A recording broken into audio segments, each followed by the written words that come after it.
Friends, welcome to Kannan info Tamil. நம்ம இன்னைக்கு என்ன டாபிக் பார்க்க போறோம் அப்படின்னா, கடந்த சில வருடங்களா சீனாவுடைய ஆயுத ஏற்றுமதி மிகப்பெரிய அளவுல வீழ்ச்சி அடைஞ்சிருக்கு. இதற்கான காரணம் என்ன? சீன ஆயுதங்களை நிறைய நாடுகள் நிராகரிப்பதற்கான காரணம் என்ன அப்படிங்கிறது குறித்து பார்க்கலாம். அதே வேளையில இந்தியாவுடைய ஆயுத ஏற்றுமதி கடந்த 9 வருடங்கள்ல 23 மடங்கு அதிகரிச்சிருக்கு. இந்திய ஆயுதங்களை பல நாடுகள் வாங்குவதற்கு முக்கியமான காரணம் என்ன? இந்தியாவால சீன ஆயுதங்களின் மார்க்கெட்டை கைப்பற்ற முடியுமா அப்படிங்கிறது குறித்து நம்ம டீடைலா இந்த வீடியோல பார்க்கலாம். நம்ம சேனல்ல டிஃபென்ஸ் மற்றும் ஜியோபாலிட்டிக்ஸ் சம்பந்தமா தினம் ஒரு வீடியோ பப்ளிஷ் பண்ணிட்டு இருக்கோம். உங்களுக்கு நம்ம சேனல்ல பப்ளிஷ் பண்ணக்கூடிய வீடியோஸ் பிடிச்சிருந்துச்சுன்னா சேனலை சப்ஸ்கிரைப் பண்ணி சப்போர்ட் பண்ணுங்க. நீங்க பண்ற ஒவ்வொரு சப்ஸ்கிரிப்ஷனும் எனக்கு அடுத்தடுத்த வீடியோஸ் போடுறதுக்கு ஒரு மோட்டிவேஷனா இருக்கும். 2016ல இருந்து 2020 வருடத்துக்குள் சீனாவுடைய ஆயுத ஏற்றுமதி 7.8% குறைஞ்சிருக்கு. இதற்கு முக்கியமான காரணமா சொல்லப்படுவது சீன ஆயுதங்களோட குவாலிட்டி. சீனாவை நம்பி ஆயுதம் வாங்கக்கூடிய நாடுகளுக்கு அந்த ஆயுதங்களால் எந்த பயனும் இருக்காது. ஏன்னா சீன ஆயுதங்களோட குவாலிட்டி மிகவும் மோசமா இருக்கு. அந்த ஆயுதங்களை எந்த ஒரு குவாலிட்டி செக்ஸுக்கும் ஈடுபடுத்தாமல் சீனா ஏற்றுமதி செய்றாங்க. கடந்த 10 வருடங்கள்ல சீனாவுடைய ஆயுத ஏற்றுமதி 25% குறைஞ்சிருக்கு. ஆயுத ஏற்றுமதிக்கான குளோபல் மார்க்கெட்ல சீனா 5.6% மார்க்கெட் ஷேர் வச்சிருந்தாங்க. ஆனா தற்போது அது 5.2% குறைஞ்சிருக்கு. இன்னும் வரும் நாட்கள்ல இந்த பர்சன்டேஜ் இன்னும் வேகமா குறைவதற்கு வாய்ப்பு இருக்கு. முதல்ல சீனா ஆயுத தயாரிப்புல ஈடுபடும் பொழுது சீன ஆயுதங்களை வாங்குவதற்கு பல நாடுகள் முன் வந்தாங்க.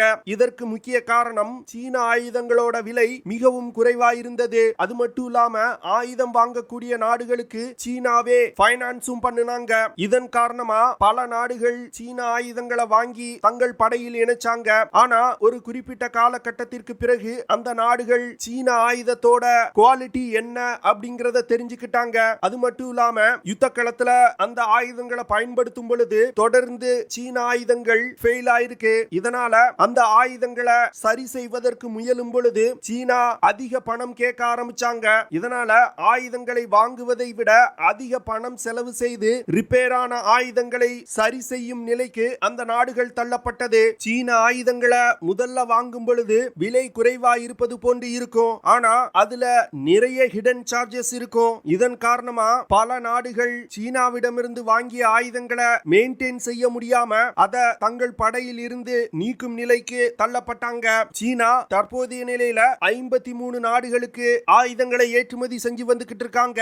ஆயுத ஏற்றுமதியில அமெரிக்கா, ரஷ்யா, பிரான்ஸ் போன்ற வல்லரசு நாடுகளுக்கு அடுத்து 5வது நாடா சீனா இருக்காங்க. சீனா தன்னுடைய ஆயுதங்களை பெரும்பாலும் பாகிஸ்தான், மியான்மர், பங்களாதேஷ், ஆப்பிரிக்க நாடுகள், மிடில் ஈஸ்ட் நாடுகள் போன்ற உலகின் பல நாடுகளுக்கு ஏற்றுமதி செஞ்சு வந்துகிட்டு இருக்காங்க.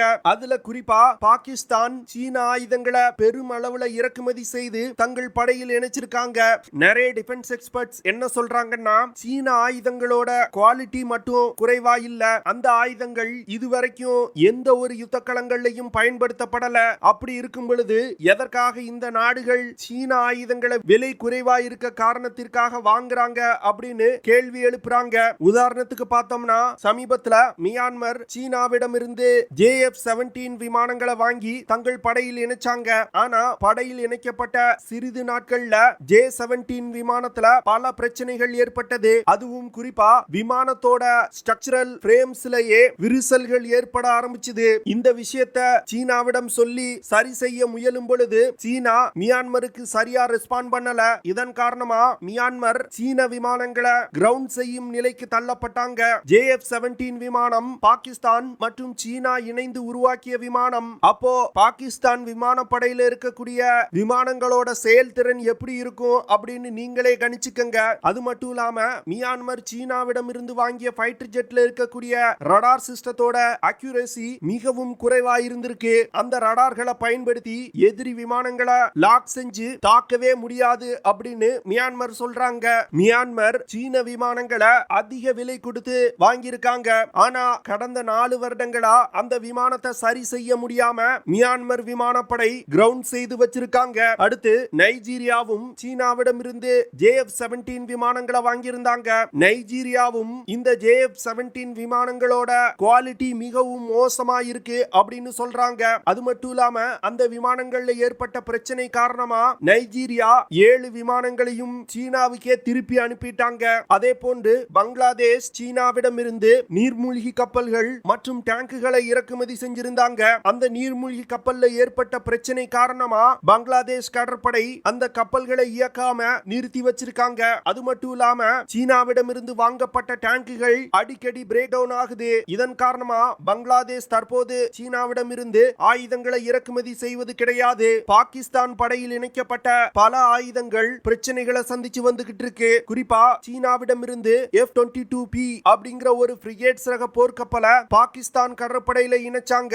ஆனா அந்த ஃப்ரிகேட்ஸ் ரக போர்க்கப்பலோட இன்ஜின்ல அடிக்கடி பிரச்சனை ஏற்படுது. அது மட்டும் இல்லாம பாகிஸ்தான் வாங்கிய ஃப்ரிகேட்ஸ் ரக போர்க்கப்பல்ல இருக்கக்கூடிய சென்சார்களும் சரியா வேலை செய்யல. அந்த ஃப்ரிகேட்ஸ் ரக போர்க்கப்பல்ல இருக்கக்கூடிய ரடார்கள் மற்றும் சென்சார்களை பயன்படுத்தி டார்கெட்டை லாக் செய்ய முடியல. இதன் காரணமா F-22P ஃப்ரிகேட்ஸ் ரக போர்க்கப்பல்கள்ல இருக்கக்கூடிய மிசைல்களை பாகிஸ்தான் பயன்படுத்த முடியாத நிலை ஏற்பட்டிருக்கு. அதனால ஒரு யுத்த நேரத்துல இது போன்ற போர்க்கப்பல்கள் மிக எளிதா தாக்கி மூழ்கடிக்கப்படும். சமீபத்துல சிங்கப்பூரை சேர்ந்த ஒரு மேரிடைம் செக்யூரிட்டி எக்ஸ்பர்ட்ஸ் சீன ஆயுதங்களை இறக்குமதி செய்து பயன்படுத்தி வரும் பல நாடுகள் சீன ஆயுதங்களால் பிரச்சனைகளை சந்திச்சு வருவதா சொல்லியிருக்காரு. அது மட்டும் இல்லாம சீன ஆயுதங்கள்ல மற்ற நாடுகளுடைய சப்சிஸ்டங்களை பயன்படுத்த முயலும் பொழுது சீனா அதற்கு அனுமதி கொடுக்க மறுக்கிறாங்க அப்படின்னு சொல்லியிருக்காரு. சீன ஆயுதங்களோட குவாலிட்டிய மேற்கத்திய நாடுகள் மற்றும் அமெரிக்க ஆயுதங்களோட குவாலிட்டியோட கம்பேர் செய்யும் பொழுது மிகவும் மோசமா இருக்கு.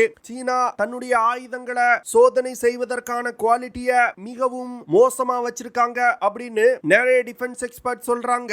இதன் காரணமாக தான் உலகின் பல நாடுகள் தற்போது சீன ஆயுதங்களை வாங்குவதை நிறுத்திட்டாங்க. அது மட்டும் இல்லாம சீன ஆயுதங்களை வாங்குவதற்கு முன்பு முனைப்பு காட்டிய நாடுகளும் தற்போது சீன ஆயுதங்களை வாங்குவதற்கு யோசனை செய்றாங்க. இந்த விஷயத்தை இந்தியா ஒரு மிகப்பெரிய ஆப்பர்ச்சுனிட்டியா பார்க்கறாங்க. அதனால இந்திய ஆயுதங்களை ப்ரோமோட் செய்வதற்கு பல ஸ்ட்ராட்டஜிகளை இந்தியா தற்போது ஃபாலோ பண்ண ஆரம்பிச்சிருக்காங்க. குறிப்பா சீனாவின் எதிரி நாடுகளுக்கு இந்தியா ஆயுதம் சப்ளை செய்வதற்கு தற்போது முயற்சி செய்றாங்க. சீனாவை பார்த்தீங்கன்னா கிட்டத்தட்ட 14 நாடுகளுக்கு மேலா எல்லை பிரச்சனை இருக்கு. அந்த நாடுகளுடன் இந்தியா பேச்சுவார்த்தை நடத்தி தன்னுடைய ஆயுதங்களை விற்பனை செய்வதற்கு முயற்சி செய்றாங்க. அதற்கு கிடைத்த ஒரு வெற்றி தான் பிலிப்பைன் பிரம்மோஸ் மிசைல்களை இந்தியாவிடம் இருந்து வாங்கியது. அடுத்து இந்தியா வியட்நாம், இந்தோனேஷியா, மலேசியா போன்ற நாடுகளுடனும் தன்னுடைய பிரம்மோஸ் மிசைல்களை ஏற்றுமதி செய்வதற்கு பேச்சுவார்த்தை நடத்தி வந்துகிட்டு இருக்காங்க. இந்தியா இதுவரைக்கும் ஆயுத ஏற்றுமதியில செய்யாத ஒரு சாதனைய 2023 வருடம் செஞ்சிருக்காங்க. அதாவது கிட்டத்தட்ட 16,000 கோடி ரூபாய்க்கு ஆயுதங்களை உலகின் பல்வேறு நாடுகளுக்கு ஏற்றுமதி செஞ்சிருக்காங்க. 2013 வருடத்துல இந்தியாவுடைய ஆயுத ஏற்றுமதி வெறும் 686 கோடி ரூபாய் தான். ஆனா தற்போது அது 16,000 கோடி ரூபாயா 2023 அதிகரிச்சிருக்கு. கிட்டத்தட்ட 23 மடங்கு இந்தியாவுடைய ஆயுத ஏற்றுமதி அதிகரிச்சிருக்கு. இந்தியால இருந்து 100க்கும் மேற்பட்ட நிறுவனங்கள் ஆயுதங்களை தயாரித்து கிட்டத்தட்ட 85 நாடுகளுக்கும் மேலா ஏற்றுமதி செய்றாங்க. இந்தியாவுடைய டிஃபென்ஸ் மினிஸ்ட்ரி 2025 வருடத்துக்குள் இந்தியாவின் ஆயுத ஏற்றுமதிய 35,000 கோடியா உயர்த்துவதற்கு தற்போது முயற்சி செஞ்சு வந்துகிட்டு இருக்காங்க. இந்தியா தற்போதைய நிலையில Akash missiles, BrahMos supersonic cruise missiles, Pinaka multi barrel rocket launchers, Dornier 228 aircrafts, thermal imaging system, radar சிஸ்டங்கள், ஹெலிகாப்டர்ஸ், LCA தேஜஸ் விமானம் போன்ற பல்வேறு டிஃபென்ஸ் எக்யூப்மெண்ட்களை விற்பனை செஞ்சு வந்துகிட்டு இருக்காங்க.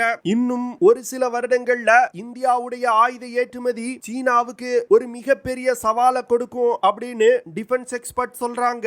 இந்தியாவுடைய ஆயுத ஏற்றுமதி அதிகரிப்பதற்கு இந்திய அரசாங்கத்தின் பல முக்கியமான பாலிசி சேஞ்சஸும் ஒரு வகையில காரணமாய் இருந்திருக்கு. அதாவது முன்பெல்லாம் இந்தியாவுக்கு எதிரா எந்த நாடாவது செயல்பட்டால் இந்தியா அந்த நாட்டிற்கு எதிரா எந்த விஷயத்தையும் செய்யாது. ஆனா தற்போது துருக்கி, அசர்பைஜான் போன்ற நாடுகள் காஷ்மீர் விஷயத்துல இந்தியாவை எதிர்த்து பேசினதனால கிரீஸ், அர்மீனியா போன்ற நாடுகளுக்கு இந்தியா ஆயுதம் சப்ளை செய்றாங்க. அது மட்டும் இல்லாம அந்த நாடுகளுடனான தன் ராணுவ உறவை மேம்படுத்துறாங்க. கிரீஸ், அர்மீனியா போன்ற நாடுகளுடன் இணைந்து கூட்டு ராணுவ பயிற்சிகள்ல ஈடுபடுறாங்க. இது துருக்கி, அசர்பைஜான் போன்ற நாடுகளுக்கு ஒரு மிகப்பெரிய பயத்தை கொடுத்திருக்கு. அது மட்டும் இல்லாம சீனாவிடம் எல்லை பிரச்சனையை சந்தித்து வரக்கூடிய தென்கிழக்கு ஆசிய நாடுகளிடம் இந்தியா தன்னுடைய உறவை பெருமளவுல அதிகரிச்சிருக்காங்க. அந்த நாடுகளுக்கும் ஆயுத விற்பனை செய்வதற்கு பேச்சுவார்த்தை நடத்தி வந்துகிட்டு இருக்காங்க. இதன் காரணமா இந்தியாவுடைய ஆயுத ஏற்றுமதி கிராஜுவலா இன்கிரீஸ் ஆகிட்டு இருக்கு. பல வருடங்களா இந்தியா அப்படின்னாலே உலகின் மிகப்பெரிய ஆயுத இறக்குமதி நாடு அப்படின்னு சொல்லி வந்தாங்க. இந்திய படையில பயன்பாட்டுல உள்ள கிட்டத்தட்ட 46% ஆயுதம் இறக்குமதி செய்யப்பட்டதா இருந்துச்சு. ஆனா தற்போது அதை 36% இந்தியா குறைச்சிருக்காங்க. அது மட்டும் இல்லாம இந்தியால ஆயுதம் தயாரிக்கக்கூடிய தனியார் நிறுவனங்களுக்கு இந்தியா பல சலுகைகளை அறிவிச்சிருக்காங்க. சமீபத்துல கூட 45,000 கோடி ரூபாய்க்கான ஆயுதங்களை இந்திய நிறுவனங்களிடமிருந்து வாங்குவதற்கு அரசாங்கம் ஒப்புதல் கொடுத்திருக்காங்க. வருடத்திற்கு 12% உள்நாட்டு ஆயுதங்களின் அளவை இந்தியா அதிகரிக்கிறாங்க. இதனால இந்தியன் டிஃபென்ஸ் இண்டஸ்ட்ரி மிகப்பெரிய வளர்ச்சி அடைஞ்சு வந்துகிட்டு இருக்கு. முன்பெல்லாம் இந்தியா எந்த ஆயுதங்களை இறக்குமதி செய்யலாம், எந்த ஆயுதங்களை இறக்குமதி செய்யக்கூடாது அப்படிங்கிற ஒரு சரியான கைடன்ஸ் கிடையாது. ஆனா தற்போது இந்திய அரசாங்கம் negative and positive import list அப்படின்னு ஆயுதங்களோட லிஸ்ட வருடா வருடம் வெளியிடுறாங்க. இதனால எந்த ஆயுதங்களை இறக்குமதி செய்யலாம், எந்த ஆயுதத்தை இறக்குமதி செய்யக்கூடாது அப்படிங்கிற ஒரு சரியான வழிகாட்டுதல் இருக்கு. இதன் காரணமா இந்திய ஆயுத தயாரிப்பு நிறுவனங்களால் நம்பி உள்நாட்டுல ஆயுதங்களை உற்பத்தி செய்ய முடியுது. ஓகே ஃப்ரெண்ட்ஸ், நம்ம வீடியோவோட நிறைவு பகுதிக்கு வந்துட்டோம். இதெல்லாம் தான் நான் உங்ககிட்ட ஷேர் பண்ணணும் அப்படின்னு நினைச்ச விஷயங்கள். ஐ ஹோப் நான் ஷேர் பண்ண விஷயங்கள் உங்களுக்கு பிடிச்சிருக்கும் நினைக்கிறேன். அப்படி பிடிச்சிருந்துச்சுன்னா ஷேர் பண்ணுங்க, லைக் பண்ணுங்க, கமெண்ட் பண்ணுங்க. மறக்காம நம்ம சேனலுக்கு சப்ஸ்கிரைப் பண்ணுங்க. அப்படியே அந்த பெல் நோட்டிபிகேஷனை கிளிக் பண்ணி ஆல்ங்கிற ஆப்ஷனை எனேபிள் பண்ணிக்கங்க. See you in the next video. Jai Hind.